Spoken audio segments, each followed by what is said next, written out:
Thank you so much for joining us today at Force with our host as we host the Allarity webinar.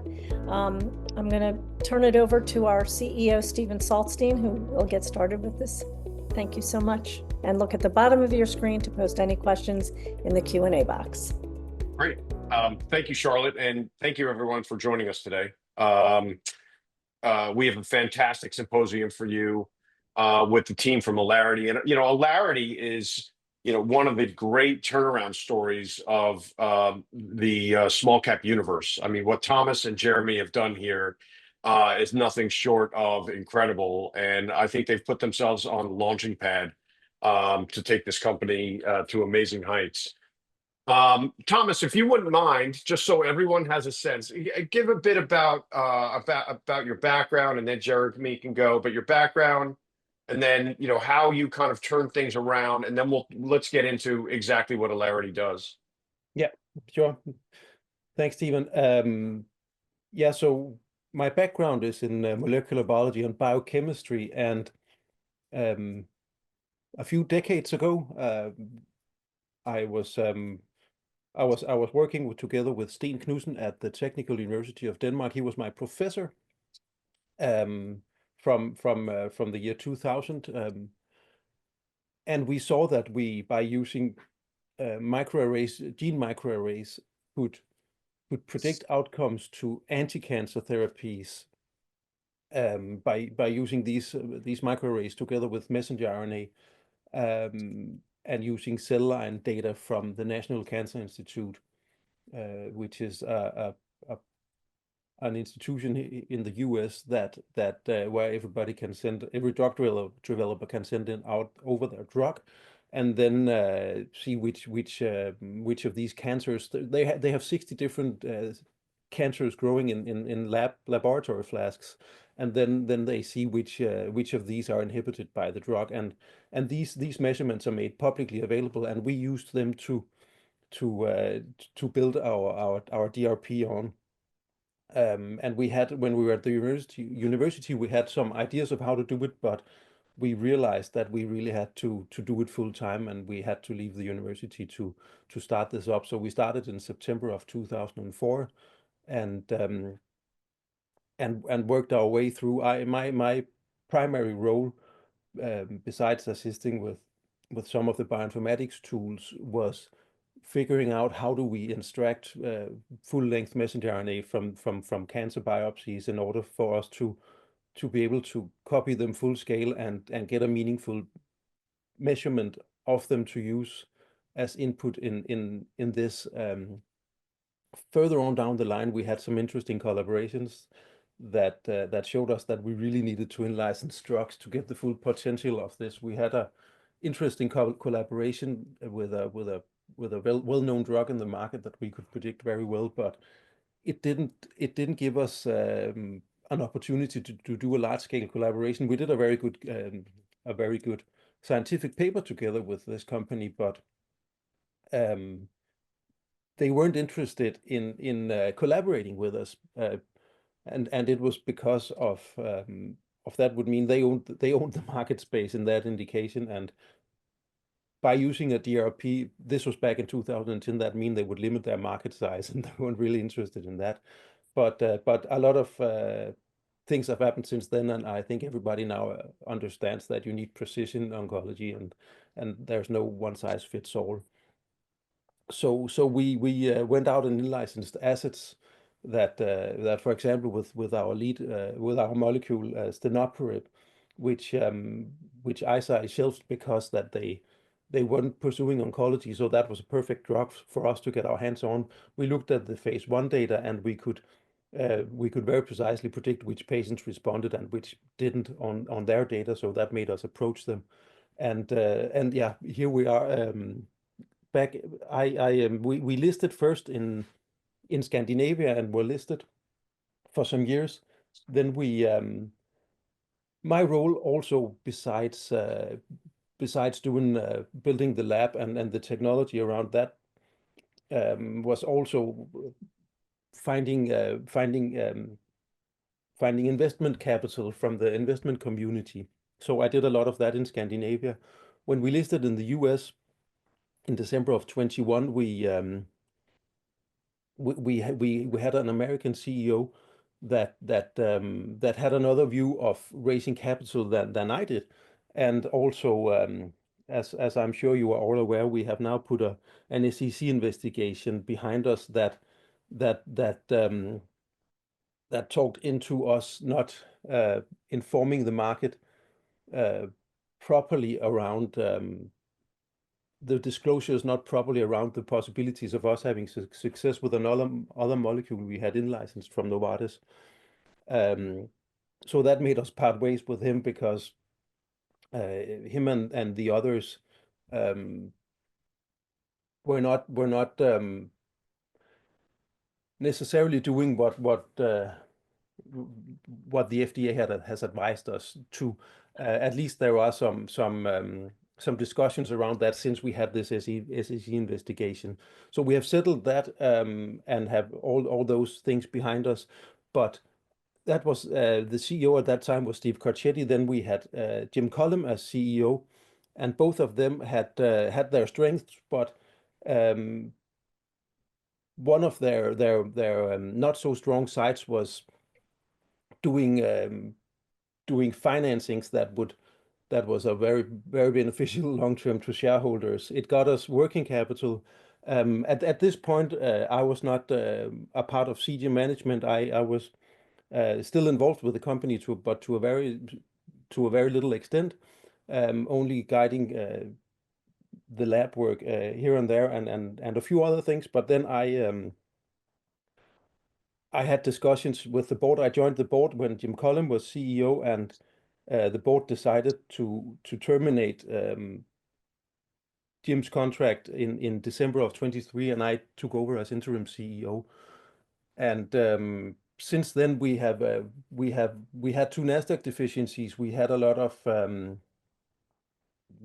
things that wasn't really how they should be. So we have spent the last year and some months on cleaning everything up. Now we have a clean cap table. We have good runway. We have amazing clinical data that it kind of reminds me of the Steve Jobs story in the sense that, like, you founded the company in your garage, not really, but at a lab at a university. You founded the base technology, the base thesis of the pipeline and how you guys should pursue the science. Then you went away, folks mismanaged it, and you've come back and rescued Apple Computer. So, here we are, and I think you've done it seems like on the surface, you've done some amazing, very fundamentally beneficial financing to, give the company its cash reserves in order to go and pursue this pipeline. So do me a favor now and talk to me about what the company does in the sense that talk to us about the pipeline and your clinical trials and where you're at from that perspective. Yeah. Do you want to talk about the clinical trials, Jeremy? Sure, I'm happy to do so. Jeremy, introduce yourself before you talk about the clinical trials, if you don't mind. And I'll give you the 30-second version of the career. So right out of my postdoctoral fellowship at Johns Hopkins, I joined Eli Lilly and Company, big pharmaceutical company in Indianapolis. Spent 17 years or almost 17 years there in a variety of roles, cancer drug development exclusively. So trying to find new drugs, trying to push those drugs all the way through different FDA trials, leading what became Lilly's first precision medicine group, the translational oncology group, trying to infuse a deeper, richer understanding of science into clinical development so that you can place the molecules that you're developing in the right patients at the right time.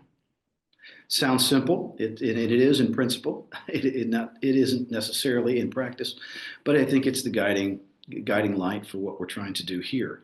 So when I got involved with Thomas as a consultant at the end of December 23, just to try to see what was available to us, what had great potential, what maybe didn't have great potential in the clinical pipeline, it was very obvious the crown jewel of the pipeline was stenopirib.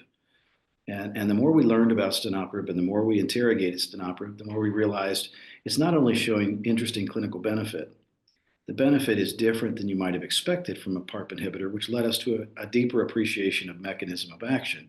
And that's helped us understand that this molecule not only inhibits PARP, which is a great thing because that inhibits DNA repair and helps us understand how the molecule can shrink cancers. But it also inhibits this other pathway, the Wnt pathway, which is a critically important pathway. And I can tell you, we tried to target the Wnt pathway for over a decade when I was at Lilly, unsuccessfully.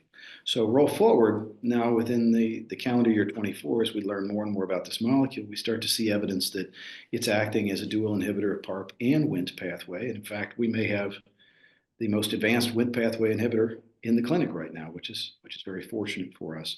And that gives us some interesting wrinkles that we want to ultimately be able to pursue. Our focus, of course, is where we have gotten already the clearest signal for clinical benefit. That's the ovarian cancer space, and specifically patients who are platinum resistant. They're recurrent. They've been treated with chemos before. You can imagine if you go through chemotherapy multiple different times, you'd prefer not to stay on chemotherapy, given all the toxicities chemo brings to the table. So what we find ourselves here with stenoprib is a molecule that doesn't behave like chemotherapy. It behaves like a targeted therapy. It is better tolerated than chemotherapy is typically.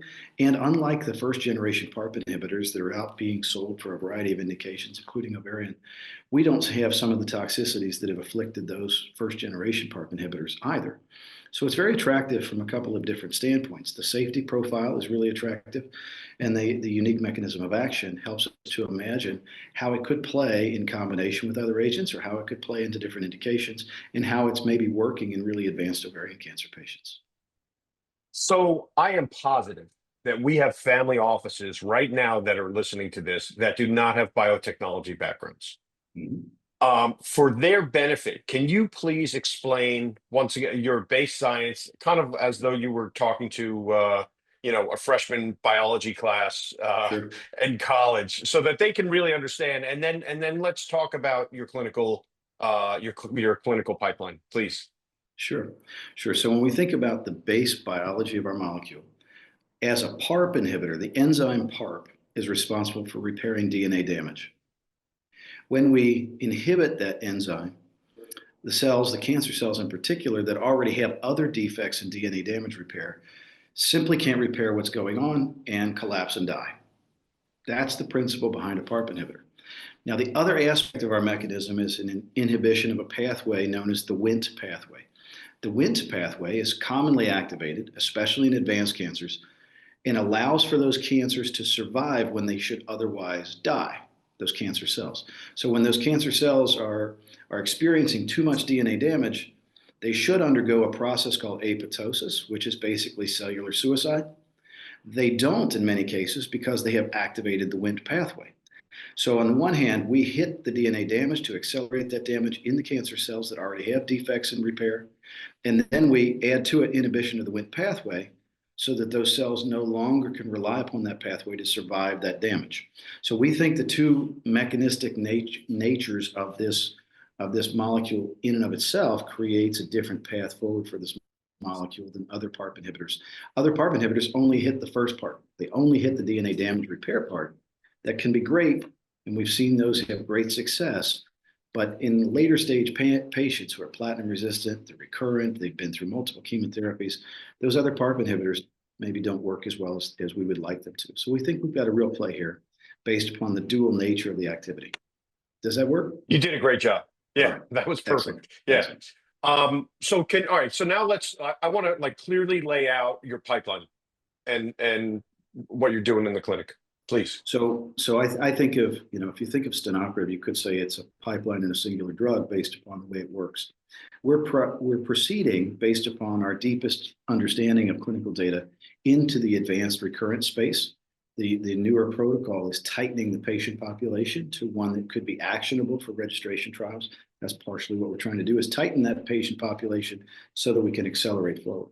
That's critically important. So that's as a monotherapy. This is also important. We're only giving our drug. And as we've reported a couple of different times, we have women on this drug now out 17 plus months. That's all they're taking is these capsules every day. And from what indication? Infusions. This is an advanced ovarian cancer population. This is great. platinum resistant patients. We also have one patient who was platinum refractory who was on for more than 10 months, which in and of itself is remarkable. So we know we're getting benefit, long-term durable benefit in these patients who are already heavily pretreated, if you will, heavily beaten up by chemotherapy, and we're giving them a safe, easily tolerated, relative to chemo, easily tolerated pill. There's really not much in the way of safety profile in the cancer drug development space that's quite like this drug. And having people on for 17 plus months is kind of a tribute to how safe, how durable, how well tolerated the drug is. So that's a really unique aspect. Think if you are already having 4 or 5 different runs of different kinds of chemo, including the very devastating platinum-based chemos, how refreshing it is to maybe not go through those toxicities again. That's incredible. That's a huge lever, I think, that we can pull. And the longer patients can stay on therapy, of course, the more likely they are to receive continued benefit. If they have to come off because the toxicities get too heavy, then you're not treating them during the time when their body's trying to recover from the toxicity. So being able to continuously dose patients, very important. I think the big switch in the ongoing trial that we realized for the first time ever is that dosing this drug twice daily rather than all of the drug one time daily is a much better way to give the drug. It allows for the drug to do its job at the molecular level around the 24-hour clock.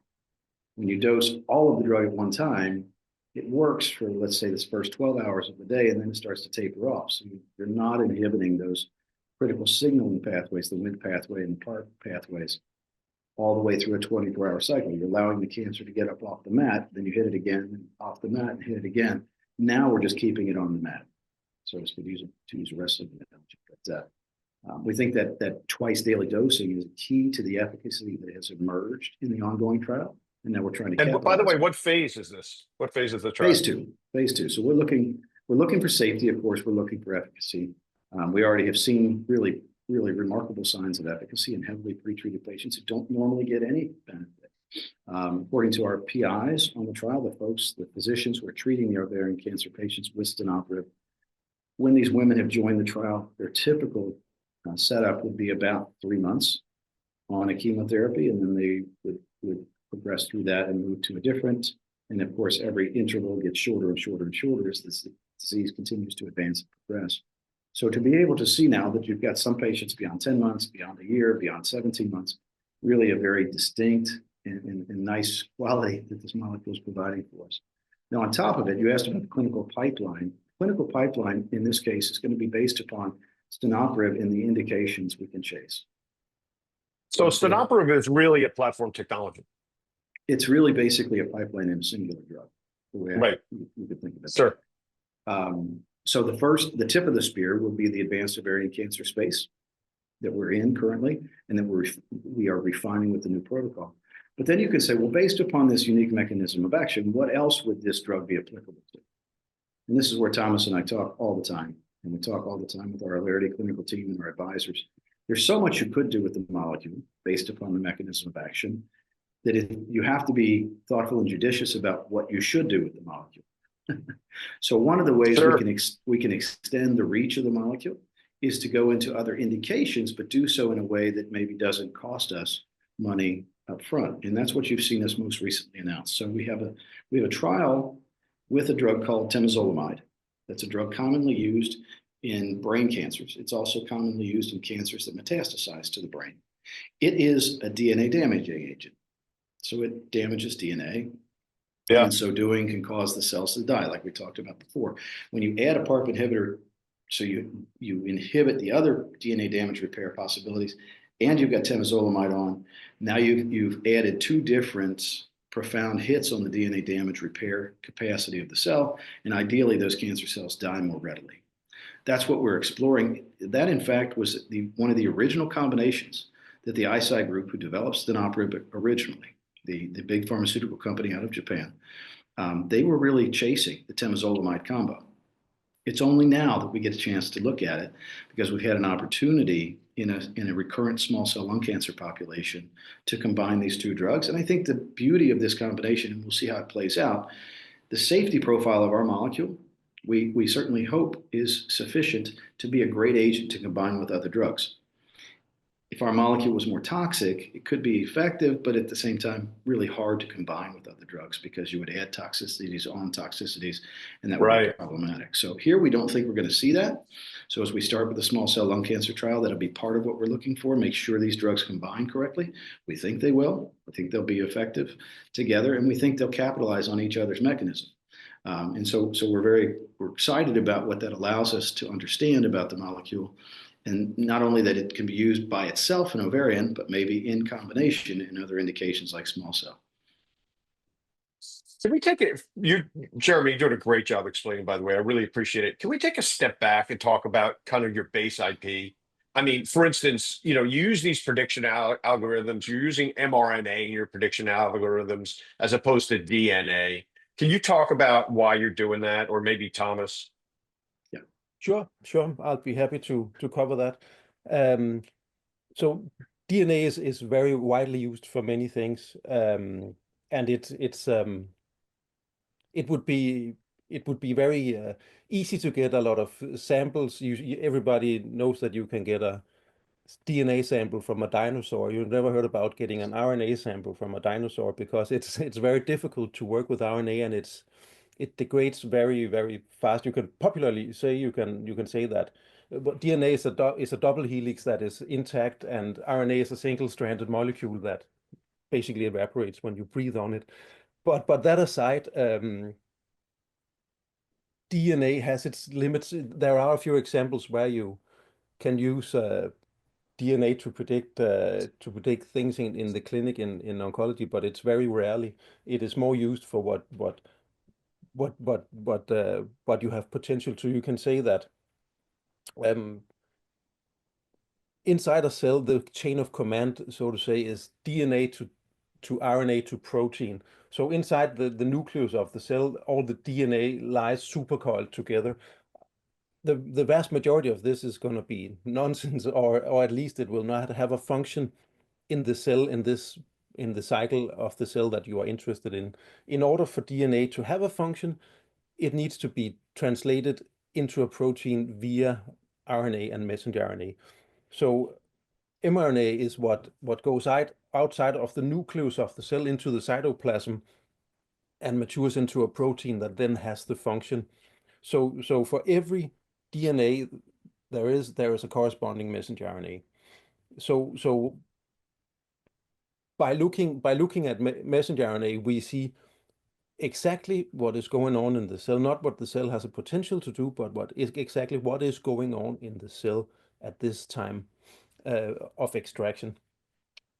And that is very that has a lot of various ways of benefit. One of the things you can say is that there are all these pathways out there. Jeremy talks about the Wnt pathway and the PARP pathway, excuse me, and there are a lot of genes interacting in these pathways. And the way that most drug developers have gone about it, or companies that try to build predictors have gone about it, it's like we have this knowledge that this pathway is this molecule inhabits this pathway, so let's see if we can identify some of the genes when we add this drug to these patients and do drug development doing that. You often see a lot of genes, but imagine for a second, I told you that we have been using microRNAs, microarrays, not microRNA, messenger RNA, microarrays as our platform. From each single tumor, we get about 1 million data reads. We have a lot of data. Imagine, if you will, a spreadsheet of 1 million rows and 1 million columns, each cell representing a correlation, and there are around 30,000 genes that we measure. If you want to look for a pattern, let's see if this pathway is regulated by this molecule. Right. Let's see if we can find a pathway through all of this. With this amount of data, just by chance, you will find a pattern just by chance because you know Sure. biology, right? But let's take a step back and say, let us for a chance or for a second pause our our knowledge, our deep understanding of biology, and look where the data takes us. Let's see what is upregulated and downregulated just at a gene agnostic approach. Just look at what happens, and that's what we started doing 20 years ago. Another thing that we did that was back then is, and one of the good things about the, you can say, more or less socialistic hospital system of Denmark is that we were able to get a lot of biopsies that were fresh frozen, and I'll come back to this in a second why this is important. When you can take out a biopsy and freeze it instantly, then you can get a full-length messenger RNA. That is the full length that corresponds to a DNA. It has not been chopped into pieces yet. Since we had a lot of biopsies like this, that made us able to see 100% pure quality messenger RNA that we built our predictors based upon. There was no way we didn't need to cut any corners. Everything was even, and we had follow-up data from the hospitals. So when we saw from the NCI 60 that this molecule could do this, we could build sort of biology agnostic approaches, at least for that time being. And we could measure. When you have all this data, you have to be able to measure what goes in and be able to trust it. So if you import junk, then you will get junk out, no matter how hard you try. So we were able to build a system, some controls to see what data can we trust. Now, it's not very practical to work with. Now, is this DRP? This is the foundation for the DRP, yeah. So it's not very practical. It's not very practical in real life setting to use fresh frozen tissue, because everybody uses what is called FFP, formalin fixed paraffin embedded tissue. When the oncology or the surgeon is extracting a tumor, they just put it in this paraffin embedded tissue. Paraffin, yeah. Everybody stops. Nothing stops. There is no advancement of anything's going on in the cell, but each of the messengers will be cut up into small pieces. So afterwards, you have to build mechanisms to sort of stitch it all together, and that is difficult if you do not know how that should look, you can say. So Right. you have got to start with fresh frozen messenger RNA or fresh frozen biopsies that we then could port to formalin fixed paraffin embedded tissue, and use the approaches of, let's just look at what happens inside a tumor. If you look at textbook examples of, for example, TNF alpha, you see that, okay, we add TNF alpha, and there's these three processes happening, and then the cell dies. But if you actually measure what happens inside the cell when you add this drug, there are a multitude of, there are at least 608 non-redundant protein interactions happening. We cannot visually, we can see that what's going on, but we cannot measure that. But when we look at, let's see what genes are regulated up and what genes are regulated down. Let's just let the computers do the talking, or do the analysis without us giving it any input to look for this pathway, look for that pathway. Then we can develop, and we do this for every single molecule that we are interested in. That's why we have over 100 different DRPs, and to my knowledge, we're the only company that has drug-specific DRPs. Does your DRP employ AI or machine learning? It does not employ AI, but we do have had we've worked a lot with machine learning over the years. And you can take a molecule for stenopurib.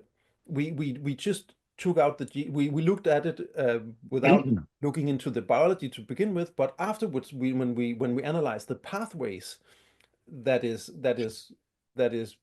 DRP is built up of, the 414 different genes, a lot of them are either on PARP or Wnt pathway. So there's a lot of pathways involved, but we don't fool ourselves, lack of a better way of putting it, by saying this, we want to find this pathway and this pathway, and then we want to build a predictor based on that.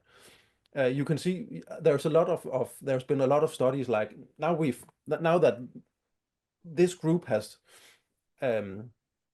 has found this pathway to be active in this, and we are building molecules, but it never works in clinic when they do the prediction, because they have not been they have been, if you look for a pathway, you will find genes in that pathway that supports your original claim, whether or not that is actually what is going on in real life. So instead of, instead of letting the pathway guide you to, what you think is a viable drug ultimately, you're using the DRP to really understand efficacy, and kind of let the data guide you. I mean, is that fair? Yeah, absolutely. We let the data guide us, and then you can say, for example, with stenoperib, we to begin with, it's 414 genes, around half of them upregulated, the other half downregulated. It gives you a score between 0 to 100. Now, where do we put the cutoff between which patients should be enrolled into the trial and which should not be enrolled? That is something that we have a hypothesis on, and then when we enter the clinical trial, we'll gain additional levels of understanding on where to put the cutoff going forward. So you can have a baseline, but then that will necessarily very often need to be modified as your data set matures. Great, thank you. So, Jeremy, based on this, you've mentioned something, which is, hey, we learned things from the original trial, and now we have this new. Can you talk about what you've learned and what adjustments you've made? So I think it's really important to understand that the trial that is ongoing now, we stopped enrollment on last spring, but we did not stop the trial. So let me clarify that. There's Okay. been some questions. I apologize. You're good. We continued on with the trial so that patients who were getting benefit could continue to get benefit. And we still have those 2 patients, as I said before, out beyond 17 months. Now, what's interesting when we break down the data and really look into it deeply to understand what it's telling us, we saw that patients with platinum-resistant disease were getting benefit, that we had 1 patient with the much more difficult to treat platinum refractory disease. That patient got 10 plus months of benefit. They don't normally get benefit out of anything. We saw patients that have a mutation in the DNA repair protein BRCA, BRCA. Sure. They got benefit. Those are the patients that typically benefit from PARP inhibitors because they have 1 DNA defect. We add a PARP inhibitor to create that second DNA defect. They're the ones that get benefit typically. That's what's usually true for the first generation PARP inhibitors. For the most part, people that do not have that BRCA1 deficit or defect don't get as much benefit out of the PARP inhibitors. In our case, we learned that that wasn't true for us. We got benefit regardless of whether a patient had a BRCA mutation or didn't, regardless of the kind of additional DNA repair defects. That's what tells us perhaps that the other portion of our mechanism is critically important, that Wnt pathway. So the Wnt pathway is governing the behavior of the cells, and that seems to be true. The Wnt pathway is often activated during embryogenesis, during development of cells, when cells have the capacity to be anything.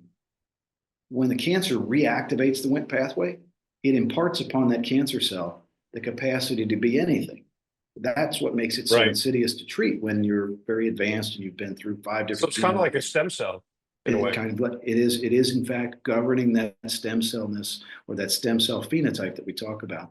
So we think that our current data are telling us that both pathways involved in the drug's mechanism are important for activity, that we see activity in a broader population than the current PARP inhibitors would see, and that we have an opportunity, given the safety profile, to add drugs that could give additional benefit, like temozolomide in small cell, to our PARP inhibitor, to our PARP Wnt pathway inhibitor, to really explore and expand the opportunities for the molecule.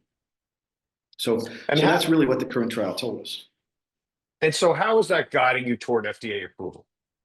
Well, one of the things we have to do, the current trial that's ongoing, I would consider to be somewhat an exploratory trial, which is pretty typical early on. You want to see where I get benefit. You want to make sure it's safe, of course.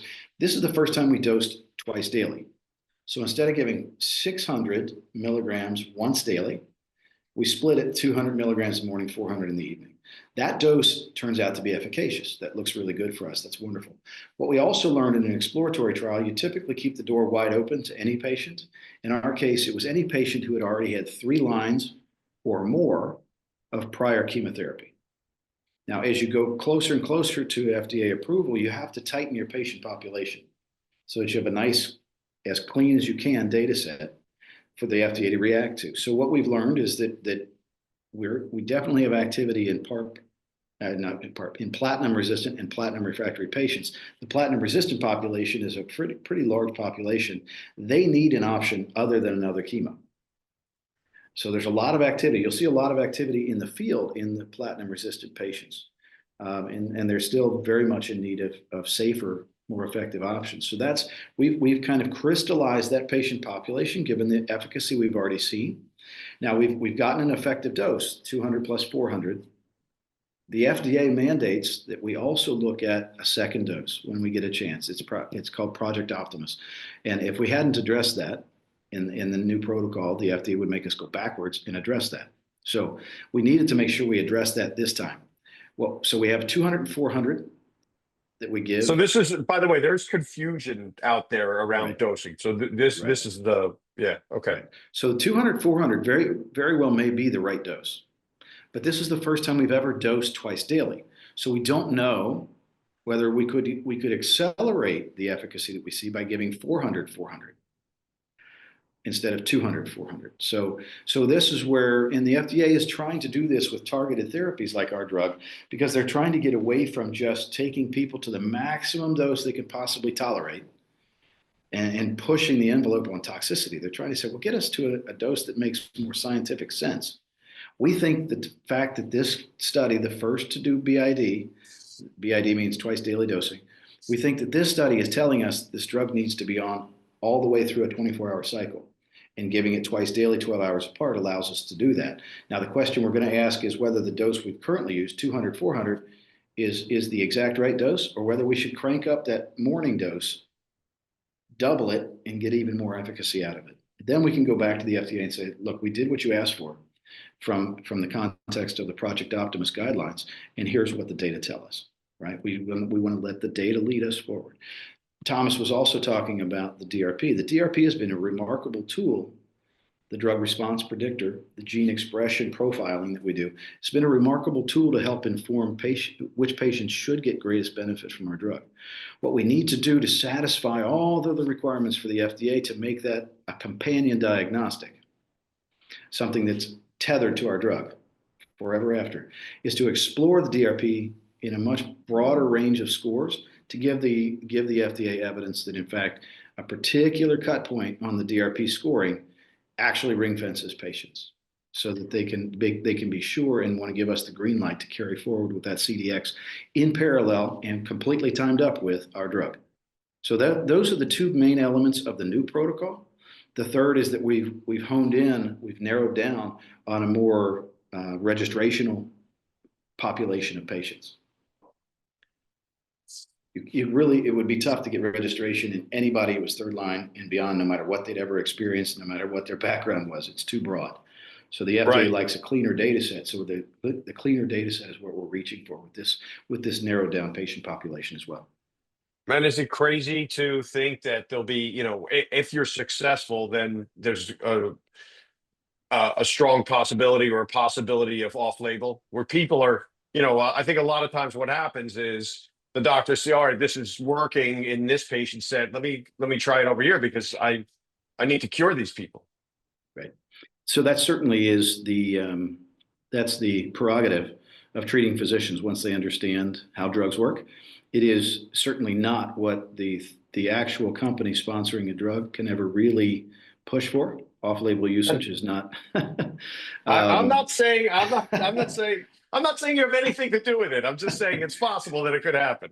It is certainly possible, and we do that all the time. I mean, in the field, cancer docs do this all the time. Docs outside of cancer do this all the time. If they appreciate the mechanism of a drug and they think it can help a patient, then they'll often try to reach for it. But the label of our drug would actually be specifically for the patients that we're testing. So in this case, platinum-resistant patients who have had no more than one line of chemotherapy after the designation of platinum resistance and patients who have a particular DRP score. Now, the only way you get to that DRP score is if you run the DRP as a companion diagnostic. So ideally what happens is this trial tells us you run the DRP, if you're above score X, whatever it is, you're entered into the trial, you have a better chance, a better likelihood of getting benefit, and we can accelerate through that. In the platinum resistant setting, because there are so few available FDA approved therapies, there is an opportunity, we think, for accelerated approval. That is, in fact, the route that the most recently approved drug, ALLR, in ovarian cancer took. So accelerated approval is an advantaged registrational path for patients who really are out of options, and platinum-resistant patients who've already been beyond one line of chemo don't have many other options other than maybe ALLR if they have the right biomarker. Now, ALLR was approved on a biomarker, a companion diagnostic, for the target of their drug, which is only evident in about 30% of the ovarian cancer population. In our case, with the ongoing trial, the first trial we've been in with the platinum-resistant ovarian cancer patients, we were able to see that the DRP score that we think could be the cutoff was giving us about 70% of the patients who would otherwise come through the clinic. So that's a pretty good population, pretty good chunk, if you will, or fraction of the patients who are otherwise eligible. And then I just want to make sure, like, so your second trial, is that being funded by the VA? The small cell lung cancer trial is already fully funded by the VA. The only thing we'll provide at our cost is the drug. So Thomas and I, with our CMC team, we're well ahead of the need to get new drug product so that we can fuel all the trials that we're hoping to do, so that we can fuel this ovarian trial, so that we have extra drug should the right opportunities like this temozolomide combination present itself. So we're providing the drug, and of course we provide the know-how with respect to the drug, but all of the patient costs and site costs and that are paid for already. That's great. Yeah, it allows us to extend our reach without obviously having a huge financial impact on the company. There's a ton of audience questions, so I want to give them an opportunity, but I just want to ask one last question, which is the financial outlook of the company. Can you just comment on that a little bit? Yeah, we have mentioned earlier that we have funding into 2026, and that is absolutely still the case. But we will be. I can unfortunately not talk too much about it, other than shortly we will be sending out our earnings release, and then that should be very clear from that where we are. Okay, great. Charlotte, a lot of questions. Take it away. A lot of questions. So we're going to try and get to as many as we possibly can. I'm going to try and weed some of them out that you may have already answered. I guess the first question is, with the naked short illegal trading, I know it's being monitored. Why not do a blackout period where no one inside or prior of the company buys shares? The naked short is still happening. Monitoring doesn't stop the actions. I feel some prior leadership and maybe some who know a lot about the company. I could be wrong. Yeah, I cannot speculate as to who does the naked shorting, but I think there's a few reasons why we expect naked, or why we at least look into the possibility of naked shorting, because there has been some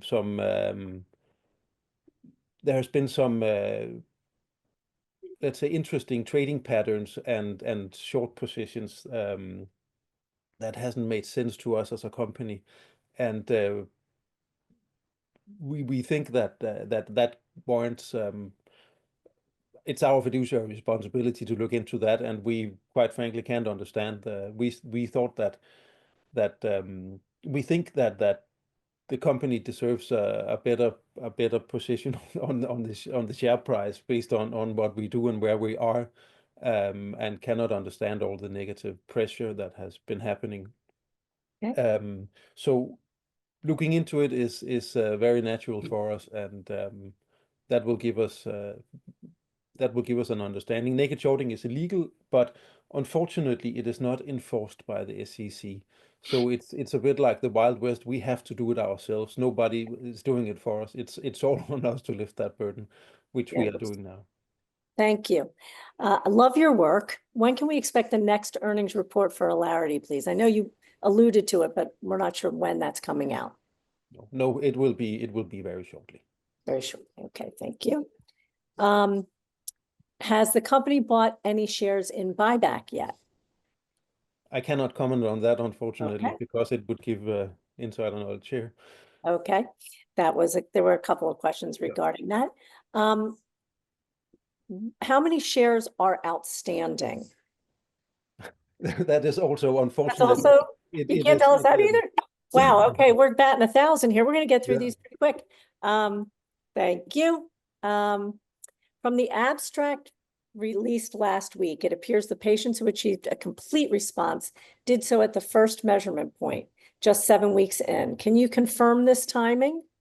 And if so, that would represent a remarkable and unprecedented improvement over existing PARP inhibitors, which often take 3 to 5 months to demonstrate efficacy.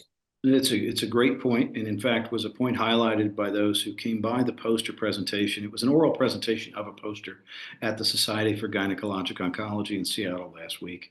That was highlighted by a number of investigators. They walked through and asked me if that was real. Yes, it's real. Yes, it was quicker than you might expect for a PARP inhibitor, but most importantly, it was confirmed.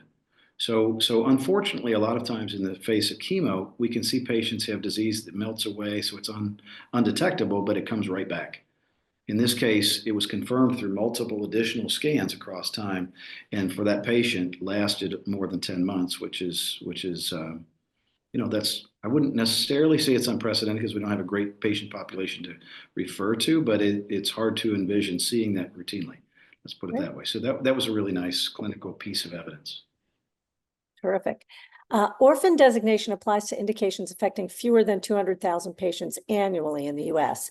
Given that both small cell lung cancer and ovarian cancer are under that threshold, are you pursuing or have you already received orphan drug designation for either or both of these indications? So the questioner is exactly right. And these are advantaged regulatory pathways that we are more than interested in for any population that fits that bill. And it's really designed to inspire companies like ours to go after populations that maybe on a spreadsheet don't look as broad as those, for instance, treated for diabetes, but it gives us a great opportunity to accelerate our interactions with the FDA and to get better feedback, more routine and regular feedback, quicker feedback from the FDA to carry forward. As we continue to pursue the opportunity for different advantage regulatory strategies, we will of course release that data, but we've got fast track designation that could be a great advantage to us. You've got orphan drug designation, you've got accelerated, you've got breakthrough designation. All of these for us are on the table. Terrific. From your first phase 2 trial, did you glean any insights into which biomarkers, I'm not going to pronounce this correctly, Stenoprib. There you go. Yeah. Is particularly effective against? Specifically, are there common traits among the patients who had complete responses or those who achieved stable disease lasting over 80 weeks? Are you seeing patterns that could refine or strengthen your DRP-based patient selection? That's one of the things we're hoping to do as we explore the new protocol, because it'll give us a bigger N value, a bigger number of patients that experience the benefit, which is what we need. We see some things that we think could be insightful, but for instance, in the trial that we just reported on at SGO last week in Seattle, we had one patient who was a complete responder. And that's completely unusual for patients this heavily pretreated, but it's hard to glean a pattern from one. So we want to explore this more deeply and hope to see more patients get this kind of remarkable benefit and more patients get this extended benefit. What I can say, and what we think reflects the dual nature of our mechanism of action, we saw patients who have the BRCA mutant biomarker get benefit, but we also saw patients that are BRCA wild type and normally don't have a treatment option get benefit. So we're, in that regard, the BRCA gene mutation that we track a lot in the clinic isn't informing which patients are getting benefit, but that actually it works in our favor. It gives us a broader population to play in. Great. In the new VA-backed trial, you're enrolling patients who are not as late stage or hospice bound as those in your earlier study. Do you believe this less heavily pretreated patient group will allow for even better outcomes than what you saw in phase 2, in the first phase 2? So let me dissect this a little bit. Okay. So they're not as heavily pretreated in the sense that they're not multiple lines out, and that's largely because small cell lung cancer is really a wicked cancer. It behaves very differently than ovarian cancer. It has the cells behave in a way that's more embryonic in many ways. So we think there's definite involvement of that Wnt pathway we talked about. And the cells, I mean, patients with small cell lung cancer often present. They present with brain metastases. They go on a chemo-based regimen for the first-line therapy. It works, but it only works typically for 6 months. They come back with recurrent disease, and months later, they're dead, unfortunately. So there's not a whole lot of fourth and fifth line patients in small cell to know about. So it's really a different disease. But we think, based upon the mechanism of action for our drug, based upon the mechanism of action for temozolomide, that the two could combine beautifully well and maybe give these patients who literally have no other options with recurrent small cell something to pin their hopes to. Great, thank you. Mm-hmm. When do you plan to begin enrolling patients in both the SCLC and ovarian cancer trials? Are there any remaining regulatory, logistical, or site activation steps that need to be completed before initiation? So we are at the cusp of enrolling patients in our ovarian cancer trial.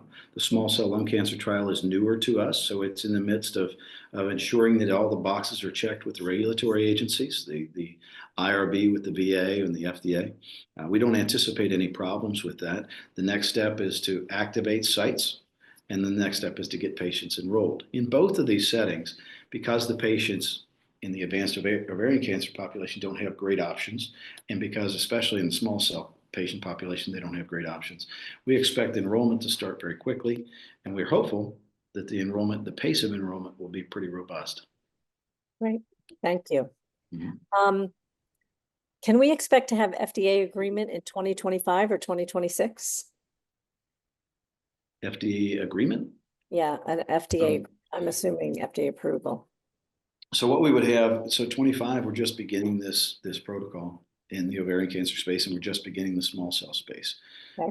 That would not be, it would be virtually impossible to get the FDA approval that fast, but we will have better and stronger interactions with the FDA, and those interactions will help us springboard forward toward approval more quickly than we otherwise would. Well, looking at some things that may.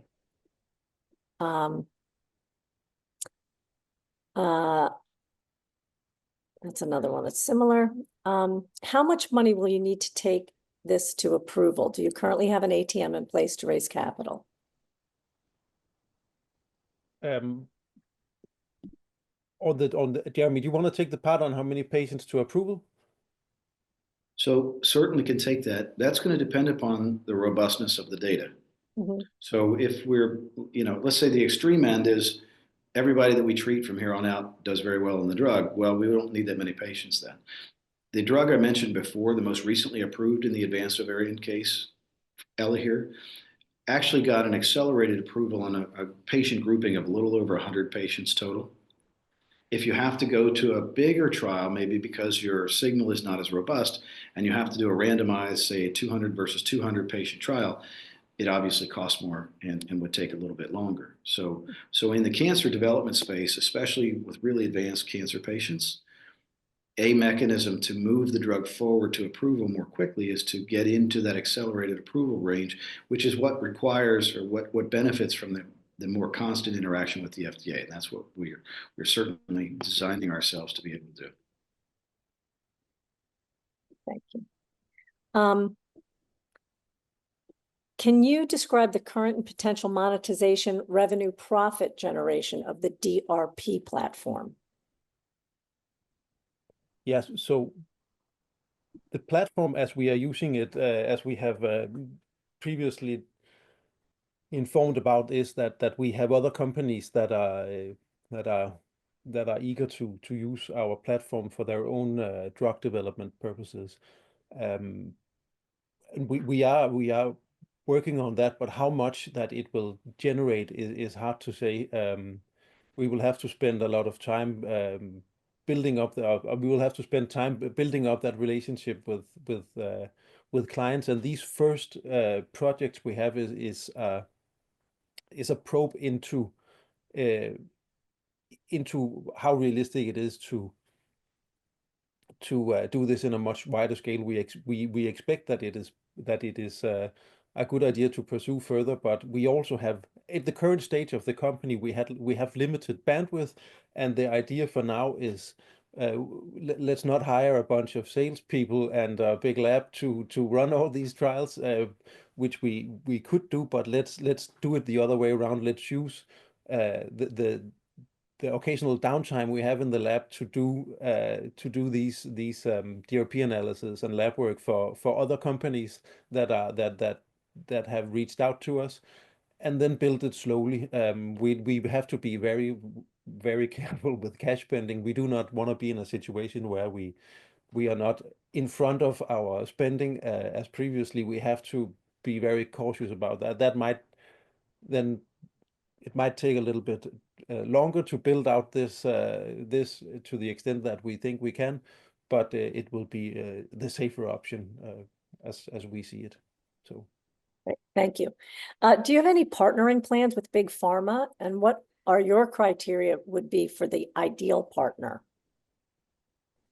An ideal partner for us would be somebody that say, hey, we think you have a very interesting drug.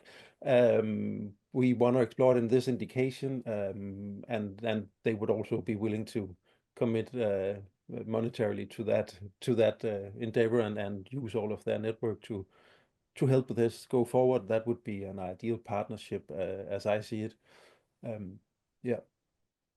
Thank you.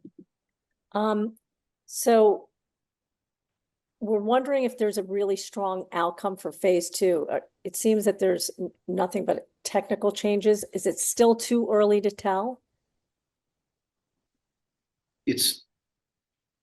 So we clearly see very obvious signs of efficacy and durability for efficacy, clinical benefit, which is fantastic. What we're trying to do is crystallize that so it's an actionable data set that the FDA can react to. The trial that was ongoing, the trial that started, I guess that started in 21 or 22, was a trial that was so open to any number of patients with a wide variety of backgrounds, it would be impossible to take that trial forward to the FDA to have them react. They would simply tell us, do a more refined trial. So that's effectively what we're doing, and depending upon the results, that will allow us to springboard forward. That's what we're designing the trial to help us do. Give us that nice foundation to leap forward and accelerate the pathway toward approval with the FDA. But we need extra data to get there. Okay, so I'm hoping you have a couple of last comments or insights, and we can finish up. Oh, before I forget, we have your email address. We will be giving to the team at Allarity, and feel free to reach out to myself or Callie if you want to be connected. Jeremy, if you have any few last words. I guess for me, the biggest is to convey my excitement for what we're about to step into. We're making great strides with this drug. This drug is got such an interesting mechanistic profile and showing such interesting durable clinical benefit. I'm excited by the prospect that we can give patients a relatively safe, well-tolerated therapy instead of bombarding them with all the toxicities chemo typically brings, and give them time to enjoy more Christmases, give them time to see more grandchildren born. That's what we're trying to get done, and that's what I hope everybody on the phone call is willing to help ride with us, take this all the way out. So thank you for giving us the opportunity. Thomas? Yeah, and I will absolutely second what Jeremy said, and also say thanks to everybody for listening in and for your interest in Allarity, and some very interesting questions. And yeah, feel free to reach out, and looking forward to our next round of Fire Chat. Great, and it's ALLR, correct? Yes. Terrific. Thanks so much, everybody. I appreciate you joining us, and thank you to Jeremy and Thomas.